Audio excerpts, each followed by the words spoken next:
मला वाटतं आपण सगळ्यांनीच तो व्हिडिओ पाहिला. भयानक व्हिडिओ आहे. रमेश म्हात्रे हे जे मिंदे टोळीचे नगरसेवक आहेत, भाजपची आवडती टोळी आहे. अशा गुंडगर्दी करणाऱ्या लोकांना नगरसेवक बनवून आपण आता पाहिलं असेल त्यांनी डॉक्टर्सवर जो हात उचललेला आहे, अतिशय भयानकपणे हा अटॅक झालेला आहे. साधी सोपी गोष्ट होती. डॉक्टरनी सांगितलं होतं एका गर्भवती महिलेला चेकअप झाल्यानंतर की त्यांचं जे मूल असेल ते कदाचित प्रीमेच्युअर असू शकतं आणि त्यांना NICU ची गरज लागेल, निकूची गरज लागेल. सगळे निकूचे बेड त्या हॉस्पिटलमध्ये भरलेले होते आणि दुसऱ्या हॉस्पिटलमध्ये ऍडमिशन मिळालं तर चांगलं होईल असं सांगितलं होतं. पण ह्या संतापातून हात उचलणं, मारणं, महिला असो पुरुष असो, कुठचंही डॉक्टर असो, नर्स असो, मेडिकल स्टाफ असो, हे आपण पाहिलं असेल. ही गुंडगर्दी ही भाजपची आणि मिंदे टोळीची सगळीकडे झालेली आहे. ह्या रमेश म्हात्रेला एवढीच हिंमत असेल तर जाऊन राम मंदिर जे लुटतायत त्यांना असा हात उचलून दाखवावा, त्यांच्यावर हात उचलून दाखवा. उज्जैनची जी भूमी लुटलेली आहे त्यांच्यावर हात उचलून दाखवावा. पण डॉक्टर्स आणि महिला पुरुष कुठचेही डॉक्टर्स असो, नर्सेस असो, ह्यांच्यावरची गुंडगर्दी ही महाराष्ट्र सहन करणार नाही. डॉक्टर्स देखील सहन करणार नाही आणि मला वाटतं ह्याचं चाप उत्तर मिळेलच. पण महत्वाची गोष्ट म्हणजे ह्या नगरसेवकाला नुसतं अटक नाही तर बरखास्त करून ह्याची परेड काढली पाहिजे डोंबिवलीमध्ये, नाहीतर हा महाराष्ट्र शांत बसणार नाही. रमेश म्हात्रेंची पार्श्वभूमी ही अशा पद्धतीने गुन्हेगारी स्वरूपाची राहिली, कुठेतरी कायद्याचा धाक त्यांना राहिला. पार्श्वभूमी असो किंवा नसो, कोणी असं जर केलं आणि डॉक्टर्सवर हात उचलला, नर्सवर हात उचलला, बरं अशा कारणासाठी, तर मग ह्या लोकांनी न्याय कोणाकडे मागायचा? मुख्यमंत्र्यांनी देखील निवेदन करायला पाहिजे. मला वाटत नाही असून त्यांच्याकडून काही स्टेटमेंट आलेलं आहे. ते गृहमंत्री त्या राज्याचे, मुख्यमंत्र्यांचे हात आता पण बांधलेत का कोणीतरी, हे देखील उत्तर यावं.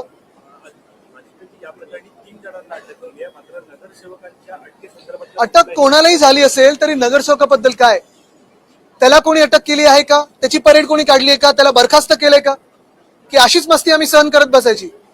आज डॉक्टर्सवर हात उचललाय, कोणावरही उचलत राहतील, रस्त्यावर कोणावरही जाताना हात उचलतील. मग महाराष्ट्राच्या जनतेने विचार केला पाहिजे की मिंदेंची जी टोळी आहे ही गुंडागर्दी महाराष्ट्र सहन करेल का? आधी खासदार, मग आमदार आणि आता नगरसेवक, त्यांच्या पक्षातील आमदार म्हणतात की त्यांना कडक शब्दात समज दिली नाही. तुम्ही पाहिलं असेल तो एक दुसरा आमदार होता, त्यांनी कॅन्टीन मध्ये हात उचलला होता. यांचा DNAच असा आहे आणि यांचे जे गुंडागर्दीचे महागुरु आहेत मिंदे, हे पण असेच आहेत आणि मुळात ह्याचसाठी आहे ना भाजप पाळत आहे.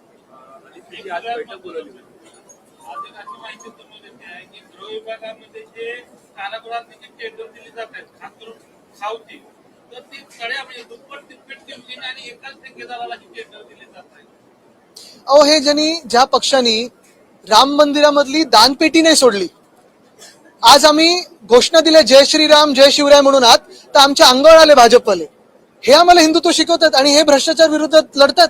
आपण जर पाहिलं असेल तर गेल्या 5-6 वर्षामध्ये भाजपने अनेक असे लोक घेतले ज्यांच्यावर थेट भ्रष्टाचारचे आरोप भाजपवाल्यांनी केले होते. प्रधानमंत्री महोदयांनी स्वतः केले होते आणि त्यांना या देशामध्ये मुख्यमंत्री उपमुख्यमंत्री बनवलेलं आहे.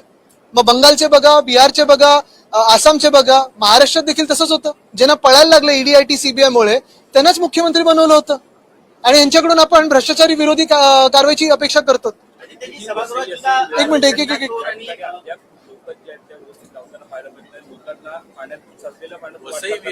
आज आम्ही अल्पकालीन चर्चा मागितली होती, पण अध्यक्ष महोदयांनी ती काल पण घेऊ दिली नाही, आज पण घेऊ दिली नाही.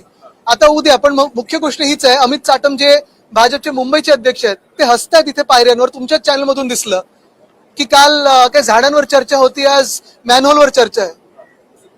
आता काय काय म्हणजे कशावर हसायचं हे भाजपनी, आता देशावर हसत आहेत भाजप. म्हणजे राम मंदिर लुटलं, उज्जैन लुटलं आणि आता आपल्यावर हसतात की बघा आमच्यावर विश्वास कसा ठेवला.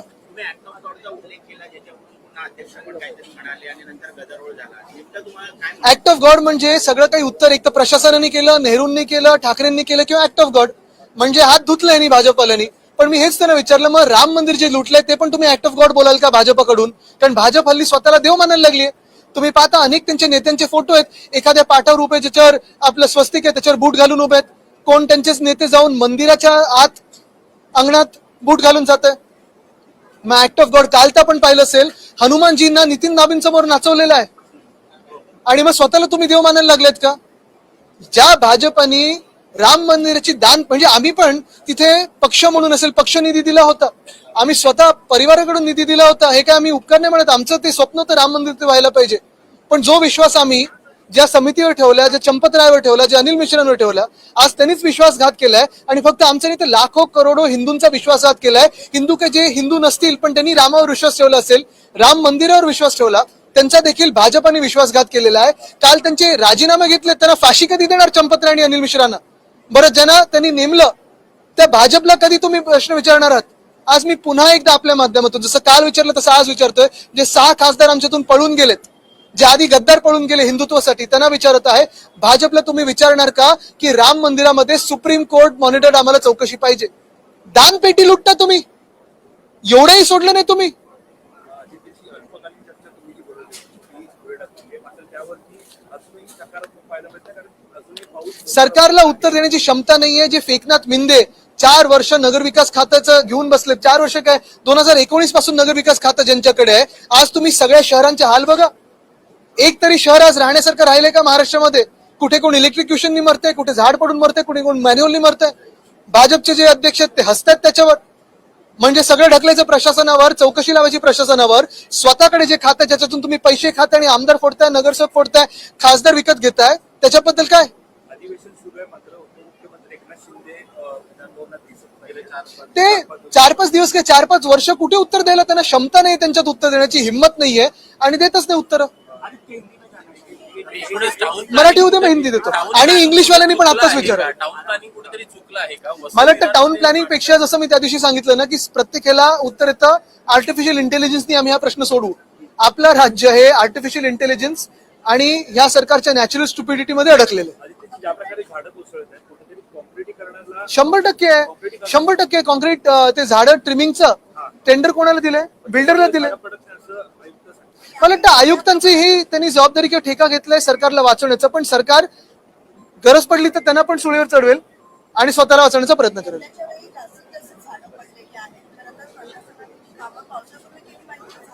नाले सफाई झाली नाही. यावेळी पाऊस उशिरा आला तरी रस्त्यांची कामं पूर्ण झाली नाहीत. नाशिकमध्ये आपण पाहिलं असेल, अजूनही ती काल परवाकडे परत गोदावरीला पूर आला, पाणी भरलंय, जिथे कामं रस्त्याची थांबलेली आहेत. पुण्यात पण तसंच आहे, मुंबईत तसं आहे. संपूर्ण महाराष्ट्रात हाल ह्याच्यात. नाले सफाई झाली नाहीत, रस्त्याची कामं पूर्ण झाली नाहीयेत. झाडांची जी ट्रिमिंग आहे, ट्रिमिंग सोडून झाडं कापायला लगेच पुढे येतात हे महानगरपालिकावाले, पण अजूनही, आणि बिल्डरना परवानगी द्यायला, पण ट्रिमिंग कुठेही झालं नाहीये.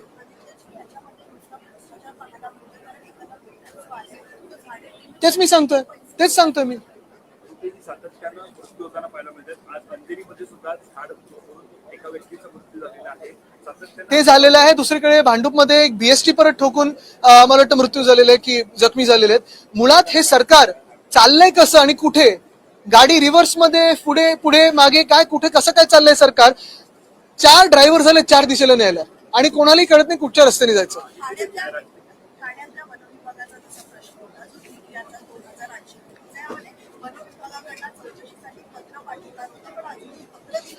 भाजप ऑपरेशन देवेंद्र फडणवीस मध्ये भाजपमधले काही लोक सामील झालेले असं वाटायला लागलेलं आहे. कारण आज पण आपण पाहतो मुख्यमंत्री आता हाऊसमध्ये आलेत, सकाळी माहित नाही पण आता आलेत. बॉडी लँग्वेज तशी जी आधी 24ची वाटत होती तशी नाहीये आणि मला वाटतं त्यांना कळायला लागलेलं आहे कदाचित हे त्यांचं शेवटचं सत्र आहे अधिवेशनाचं. ह्याच्यानंतर त्यांना दिल्लीत खेचलं जाईल. राजकीय प्रश्न आहे, ही बैठक काल मातोश्रीवरती बोलवण्यात आली होती. हीच बैठक जर अगोदर बोलली असती 2019ला, तर आताची परिस्थिती शिवसेना उद्धव बाळासाहेब ठाकरे पक्ष राहिली ती आली नसल्याचं संपूर्ण दिसेल. त्यांना सांगा पहिला, आज आता हिंमत करा थोडी आणि भाजपला विचारला राम मंदिर चोरलंय ना, त्याच्याबद्दल काय जरा उत्तर द्या.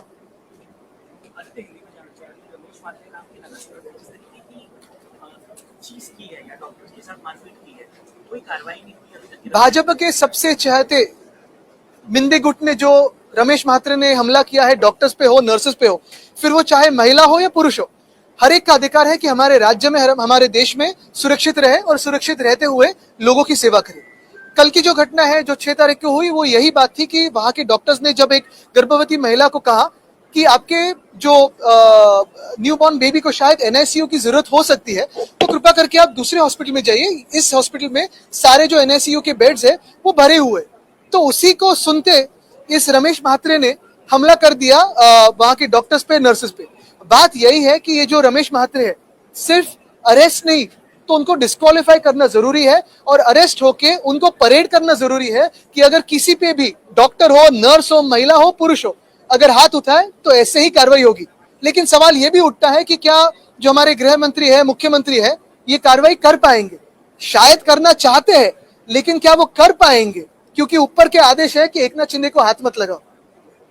तो वो आदेश ऊपर के माने या जनता के स्वास्थ्य की बात करे, ये देखते हैं। आज सदन में हमने देखा कि राम मंदिर चोरी का मुद्दा भी उठा और विपक्ष और सत्ताधारी आमने सामने खड़े दिखे। किस मुद्दे को लेकर बात साफ है, जो बात हमने छेड़ी थी कि मुंबई में, पूरे महाराष्ट्र में अगर आप देखें तो मानसून से पूरे जो हाल हुए लोगों के, कोई पेड़ गिर के मर रहा है, कोई मैनहोल में गिर के मर रहा है, कोई किसी और आपत्ति में मर रहा है, कभी कोई इलेक्ट्रोक्यूट होकर मर रहा है। तो कल से हम बात कर रहे हैं कि चर्चा तो ले इस पे, तो चर्चा लेने के लिए तैयार नहीं। फिर स्पीकर साहब कहते कि नहीं शायद कल में लेंगे।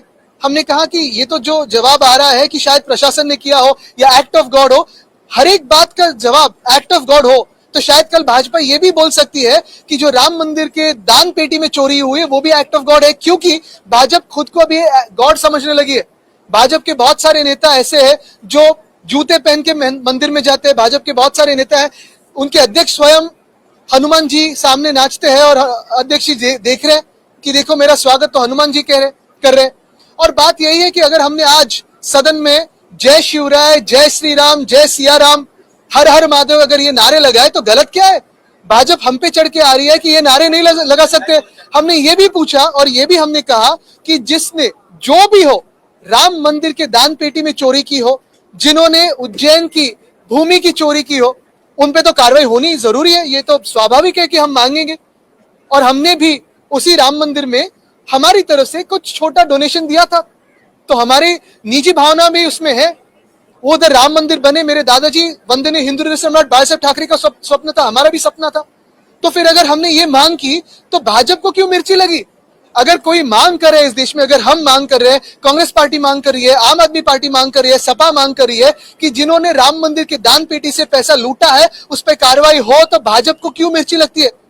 क्या उसमें वो शामिल है या उनको लगता है कि वहां के जो चोर है उनको प्रोटेक्शन दिया जाए? ये भाजपा ने जवाब दे, क्योंकि नहीं तो भाजपा बड़े बड़े होर्डिंग लगाता है, हिंदुत्व के, दूसरों को हिंदुत्व का सर्टिफिकेट देता है। आज क्यों चुप है?